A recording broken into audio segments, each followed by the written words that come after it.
in terms of like traditional comics culture, I think when people think of comics, they do think of the sort of Marvel DC superheroes. And I think that's very much influenced as well by the Marvel movies, Justice League, WandaVision, and all of that. It influences people's perception of what traditional comics are. I think something that's very important, something important to me at least, is defining comics not as a genre, but as a sector of media, because you get so many different sectors within comics. It's like with animation, you've got 2D animation, 3D animation, you've got animation for film, for TV. There's also games animation as well. And comics is the same. You've got like newspaper comics, there's the childhood comics like Turma da Mônica in Brazil and the Beano in Scotland. Then you've got mainstream comics, I guess, your superhero comics, that's Marvel and DC. And then you've got independent comics as well.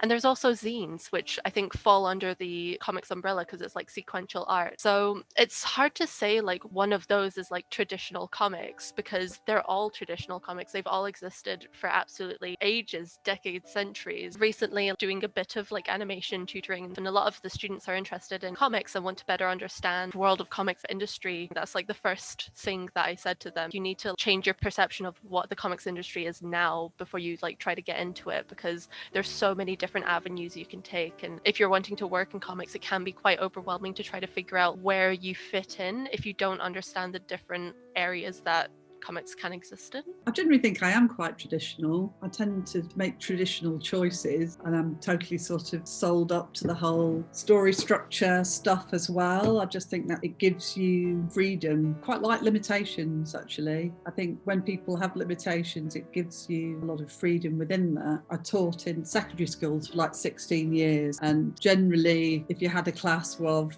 just be creative and express yourself, tended to produce lots of rubbish, where if it was, okay, we're only working in monochrome, suddenly, oh, things are getting very interesting. People start exploring the medium in quite interesting ways then. People have asked me occasionally about the shape of my panels, that they're quite organic, and why is that? And I think it's generally because I don't like using a ruler, really boring, all that measuring, and I don't think it looks that good. Unless you're someone like Chris Ware, who's like the king of rulers, then it looks really good because it's very in keeping with everything else. But I think my characters and shapes tend to be quite organic, so the panel frames works for me. I just remember Corinne Perlman said something to me about being quite an arty cartoonist, or like more like a fine artist almost, and that's probably true because I did do fine art course when I was at college. I really like things that kind of step away from reality, so that you get layers showing up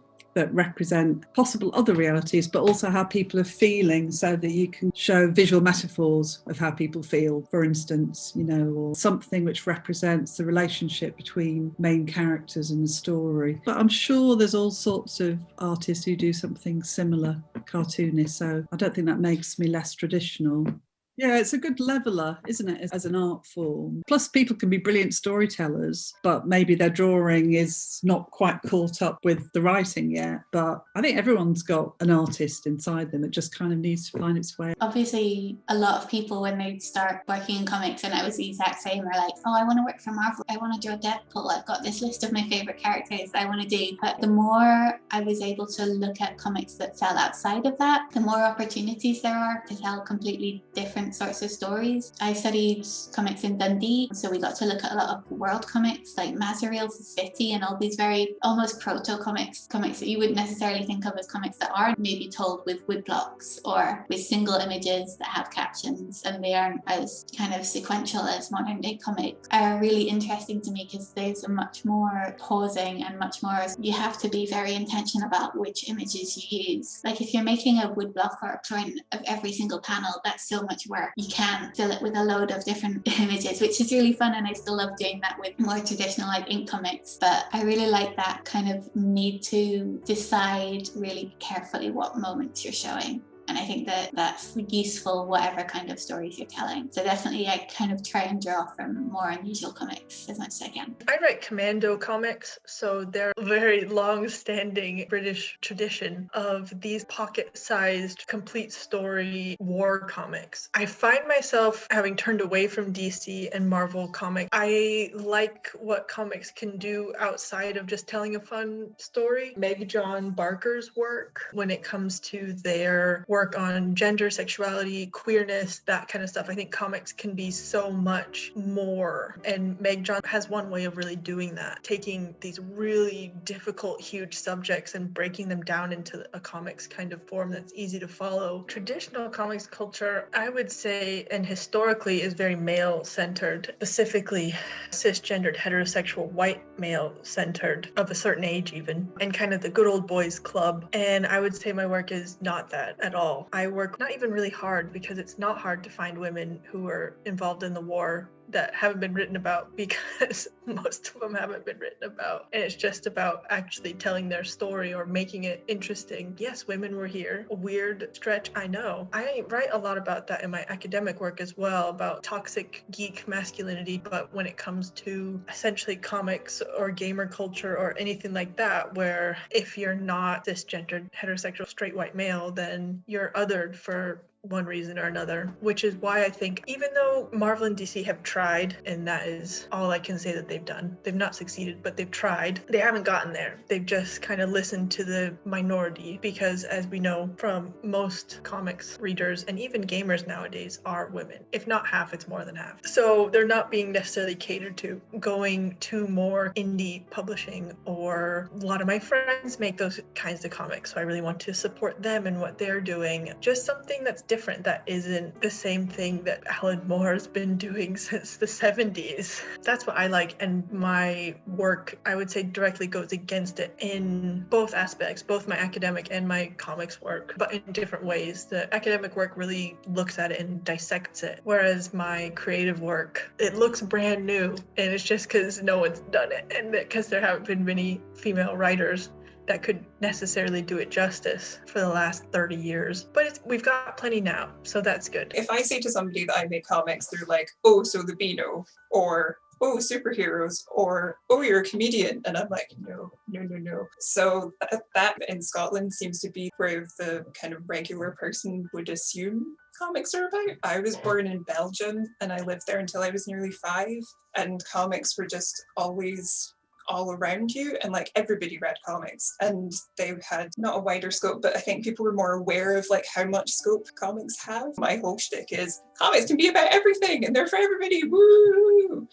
So for me, I think because I've always been interested in comics, I've always been aware that they are about lots of different things, and I like to read a bit of everything just to see what's out there. That's a hard question sometimes for me to answer, because I am such a old school Marvel fan. That's what I wrote my dissertation on, was 1980s and 90s Marvel comics. But yes, also at the same time, massively, it's so important that anyone who studies comics doesn't just confine themselves to big two. There's just a million people and comics that I wouldn't have read, and perspectives that I wouldn't have touched on. Probably if I hadn't done this course at Dundee. DC and Marvel also come from a really American point of view, and not just Western, but specifically American. And again, there's really nothing wrong with that in and of itself. A huge part of my work is looking at Captain America and sort of the way America is symbolized in comics. I think that's really fascinating. I think that because of that, it can endanger other points of view if you don't allow them any space at all between these two behemoths, whether or not they're liberal or progressive or conservative or whatever it is. They are still coming from a fairly singular point of view, and we really need to make space for other cultures and ideas to just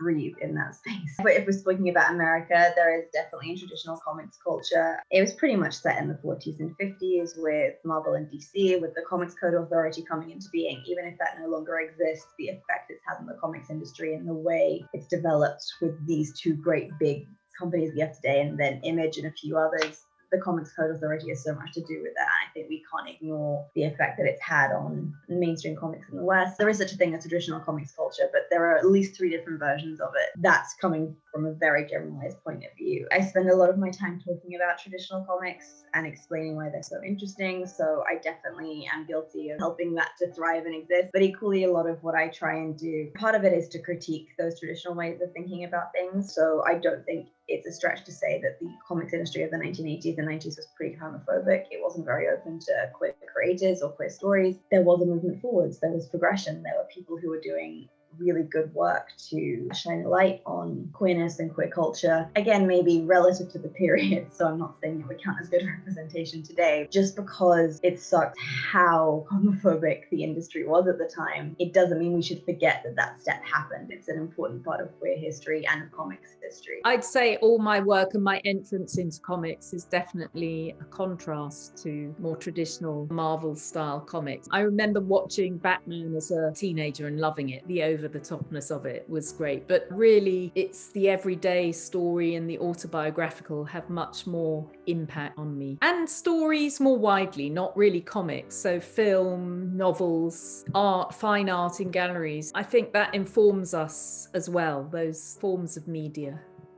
I love the superhero genre. I know people can say it's rehashed and some people are kind of fed up of it, but I genuinely always return to superhero genre. It's my safe place. It's the one I always come back to. My PhD focused on superhero healthcare, so I tried to combine genres. In my master's, I fell in love with graphic medicine and autobiography, but at the same time, I still loved the superheroes, so I found through reading them both simultaneously, so I would jump from like a trauma comic to then jump to reading Harley Quinn, and I would find similarities between them, and that really interested me, and that's where kind of my thesis kind of came out of. There's key themes that are the same throughout both of them. Lots of graphic medicine are essentially a hero's journey, this illness narrative about overcoming something, perseverance and identity. The superhero ticks all those boxes all the time. It's always about never giving up, never giving in, having this humanity. The key thing that interests me about superheroes is their humanity. They could be the most powerful being in the world, but they just want to help people at the core. They're just there for people. They're very relatable, and I think that's why they've stood the test of time. They're always consistently popular, and I don't think they'll ever go away in that sense, because there's always that aspect of humanity that's there and that we can connect with, and that's something that I've always loved about it. So that was what I pushed for in my research. I wanted to show how we could use the superhero to talk about health, to talk about maybe stigmatized subjects. My comics talked about bereavement and brought that kind of into the forefront, so talking about how you could use the superhero to open up subjects of that. I looked at specifically talking about death and how the superheroes talk about it, and they do not always do it right. People really pick up on the mistakes that the superhero genre make because they've been going so long, and they will make mistakes, but they also do so much really well as well. They still talk about death. I wrote my first published article was on Harley Quinn with Amanda Corner and Jimmy Palmiotti, and it was all about metafiction and how she's a proxy for the readers, and she's so relatable. I'll be honest, I read Harley Quinn for the most part as an escapism because it's fun, it's violent, it's full of crude jokes, but it's also really clever and really heartfelt, and I think that's an example of superhero healthcare as well. Seeing these fictional characters faced with real life situations and experiences, bringing a very stigmatized subject, a difficult subject, into mainstream comics. I wanted to bring them together in a sense, and that was just more than genre itself. That was the way that we kind of talk about them and discuss them. But superheroes use emotional panels, the close-ups, the drama. This is the thing, I think when you specifically put something to a genre, it then has an expectation. So superhero, sometimes they have to bring in action, which I loved, but some people might think that, oh, that takes away from, because you're then cut into a scene, but it's something I enjoy. I enjoy seeing the different sort of elements of genres and how they represent things metaphorically. I would say it's in continuation of my relationship to it. So everything I just described about how I fell in love with comics as a child, I think is what I'm continuing, because it was a very personal relationship I had with it anyway, because I don't really know what anyone else at school was doing, if they were reading comics or not. It was just something that was in my world. It chased me a little bit because I didn't do comics straight away, but it was just part of my childhood. But I kept having dreams about comics. So I feel I was working in response to my memories, and then I did actually work, with my memories as well. So I was kind of like doubling up in that respect. I wouldn't necessarily say that I'm dialoguing with the tradition of comics culture at all. I wouldn't really know. It's kind of more just my own personal discourse with it.